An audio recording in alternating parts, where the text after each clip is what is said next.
What's up, you guys? It's the Sweet Tea Show, and I'm back to talk about Love and Hip Hop Hollywood, Season 6, Episode 4. So let's go ahead and get into it.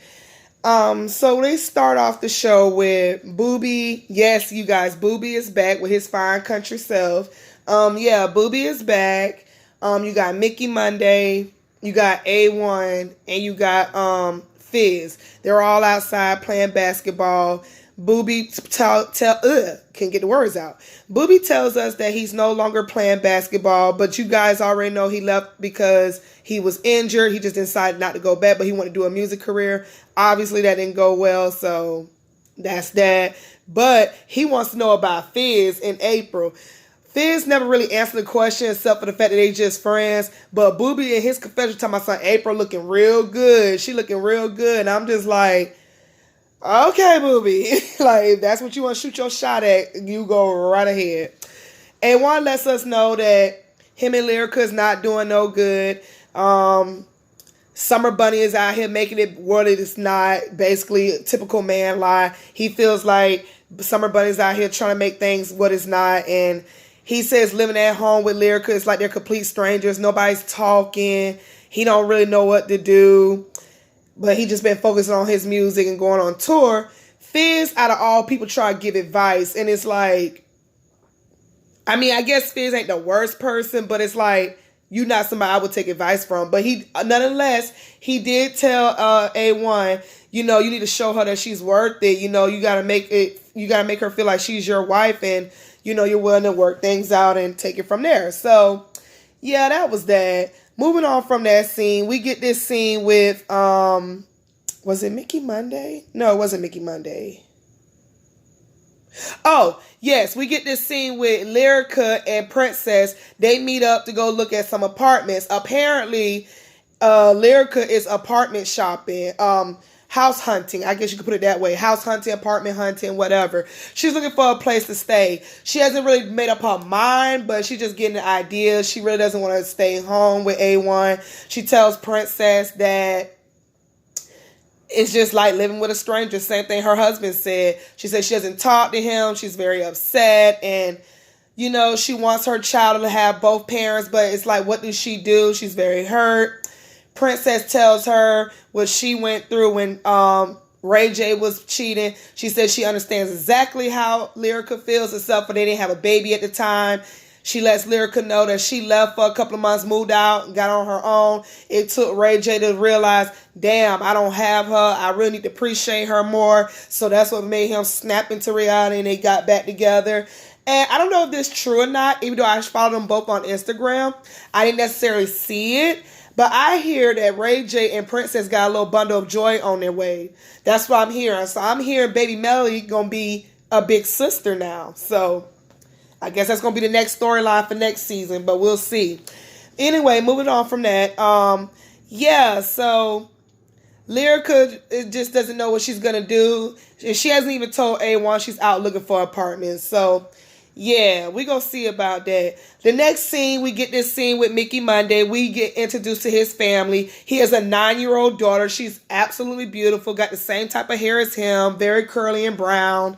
And unfortunately, Mickey Monday lets us know his mom and dad is not together, but they live together. So I'm guessing it's a finance thing. I'm guessing. So, yeah, he lets us know he had a very rough childhood. He'd have been to 14 schools growing up.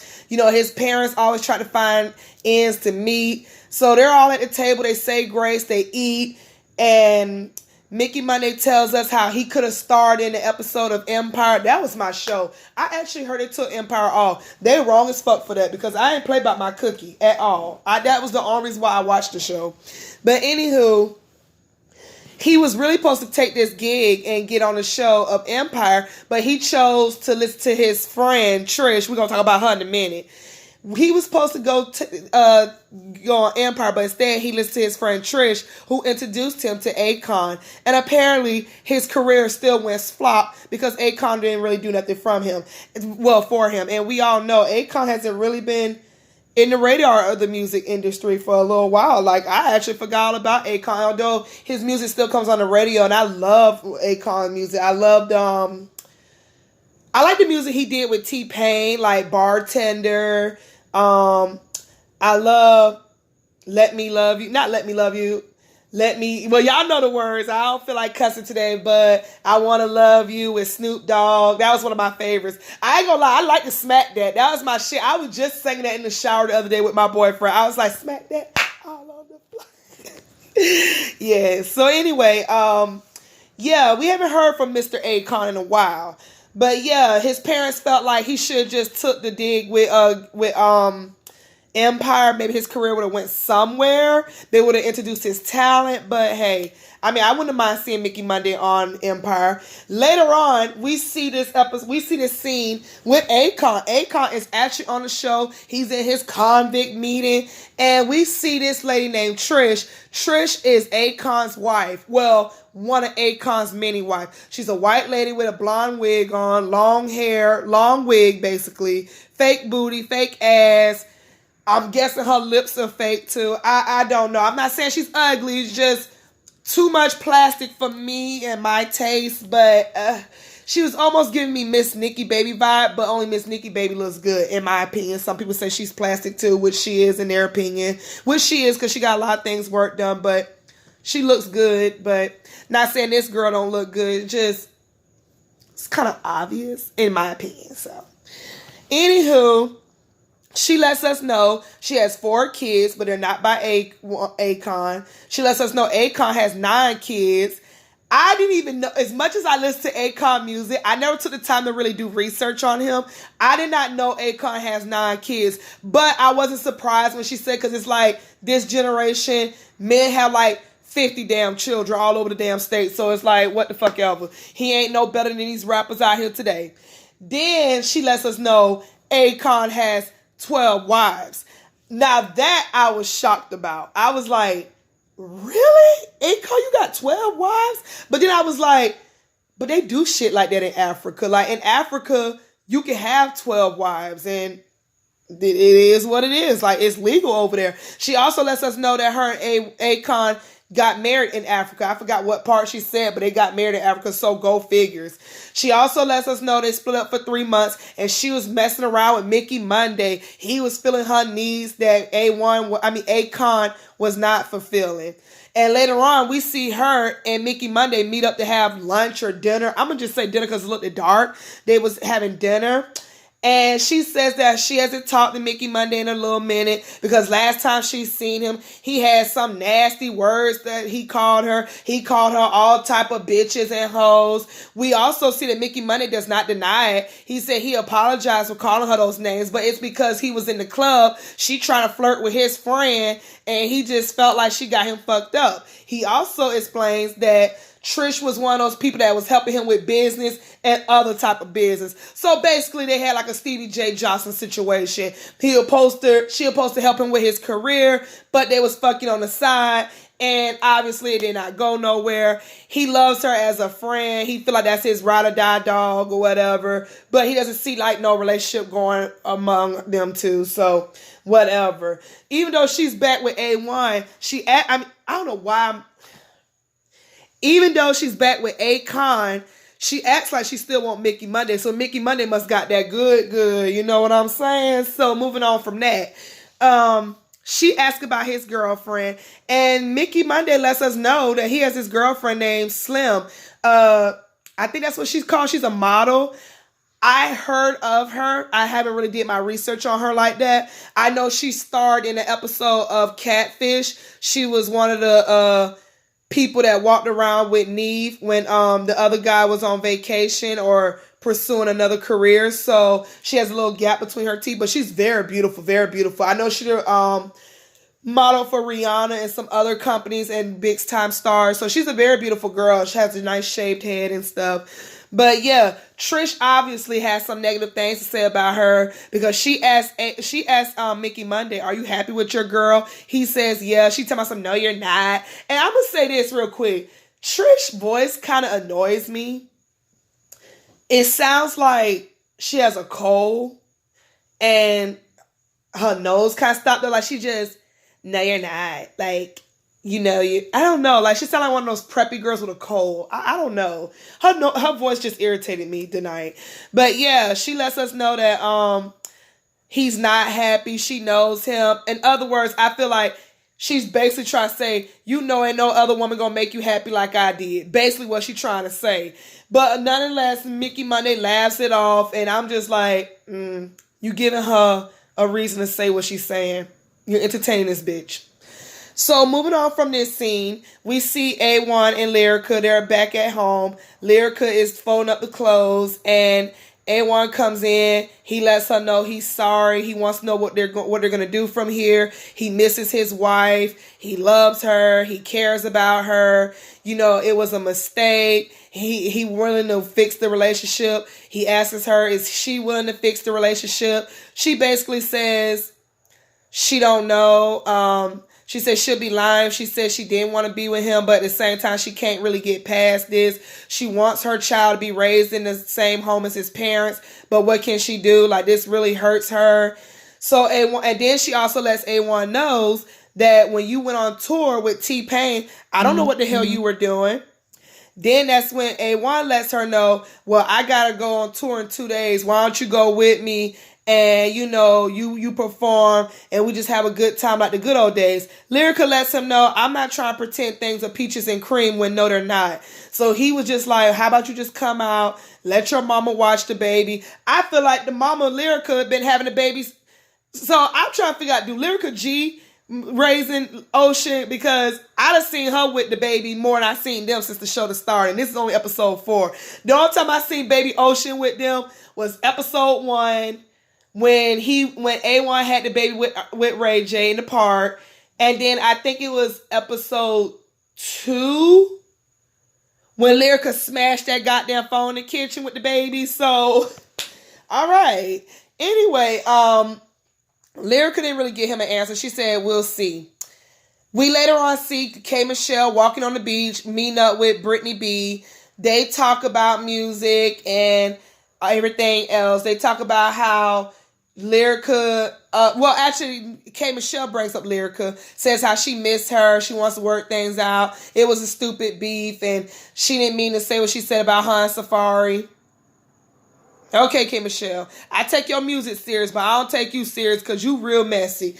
Anyway, Brittany B has beef with Lyrica. She says Lyrica sold her out. Lyrica was supposed to be her friend. She treated this girl like a sister. She put food on her table. I don't know why people always say they put food on somebody's table. But anyway, Brittany B says this girl went around talking about something she's fake. She's really nobody. She rides A1's tailcoat. It wasn't for A1, she wouldn't be nothing. I'm just like, I don't necessarily believe that, because from what I understand, Lyrica and A1 even admitted that Lyrica was with this man when he was on food stamps. So I don't know what Brittany B is talking about. Lyrica writes songs for other people. Also, she sings.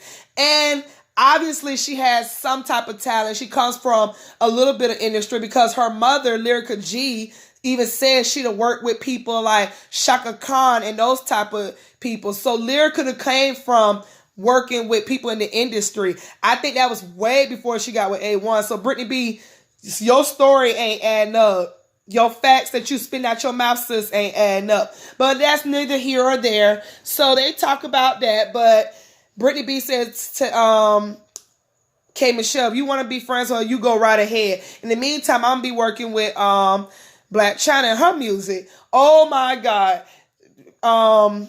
K. Michelle says, I would have hung up the phone. Brittany B lets her know you can't say stuff like that because a lot of people feel like you don't have talent when it comes to the whole country music. And I'm just looking at the situation like, I get where Brittany B is coming from, but I ain't gonna lie, I'm not here for Blac Chyna anyway. Blac Chyna to me don't look like she's trying to be no rapper. She just trying to keep her name in the industry and trying to be well known. That's it. That's all it is. I'm not feeling like, do I really want to hear some music from Blac Chyna? Am I really going to be bopping my ass to it? No. So moving on from that scene, we get this scene with, who do we get next?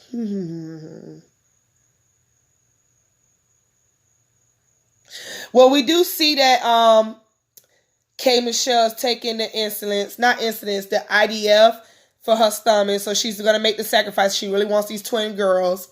So moving on from that, We see Lyrica practicing, rehearsing, just practice some singing, some vocals. K. Michelle walks in and says, bitch, I come in peace. I want to talk. Lyrica lets us know she hasn't seen K. Michelle since last year with the whole Safari thing. But K. Michelle do apologize. She says she blurred that out because she was mad. Lyrica lets her know that it was very petty. Lyrica did admit that her and A1 cheat on each other, but she never cheated on him with Safari.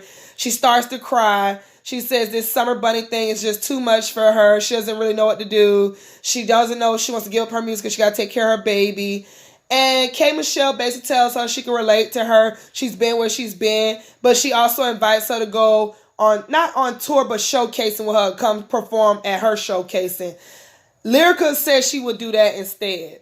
So moving on from that, we got Moniece and we got April and we got Moniece's cousin. They all are doing vocal practicing. And in my opinion, both of them need a lot of work done. That's all I'm going to say. I'm not going to say Moniece can't sing. It just sounds like she hasn't been doing it for a while. It sounds like she's been using her voice for yelling and cursing people out instead of practicing them vocals. But both of them needed work done to me. That's all I'm going to say. Brittany B walks in. She lets them know she's going to work with them for the tour. But she just doesn't understand how this all kumbaya came about. And once again, Moniece had to explain for the 1,000th time she has no problem with April. Her problem is with Fizz / Little Fizzy Pop for not being honest. Period. So that was that. I'm not going to get into all the other details. Basically, Brittany said that she will work with them, but even though Moniece is her friend, Moniece have to understand she's going to be hard on her. She's not going to really be easy like that. So, period, point blank, moving on from that. We finally get this party that Brittany B is having. Mr. Ray is there. Jason Lee is there. She lets us know that those are her friends. And walks in Zell and Paris. Now, Brittany B lets us know she invited Zell to the party, which last week episode, Zell even said he was invited to the party. However, Brittany B says she did not invite Paris. She says she knows all about Paris and how she stole money from K. Michelle and used it for Uber and all this other stuff. So she was like, I don't talk to people who bite the hand that feed them nor steal from them. So that's not what I want at my party. So everybody was getting along at first. We see that I don't know why I'm saying this man's name again. But anyway, we see that Mr. Ray and Zell are now cool. Which Zell explained last week. He said they dropped the beef, He's done with beefing with Mr. Ray. Mr. Ray even says, I judged you before I got to know you. They even hug it out. Jason Lee and Brittany B was surprised. They were like, oh, when did this start? And that's when Mr. Ray said we had a real conversation. Zell was like, I wasn't in a good place. I apologize for that.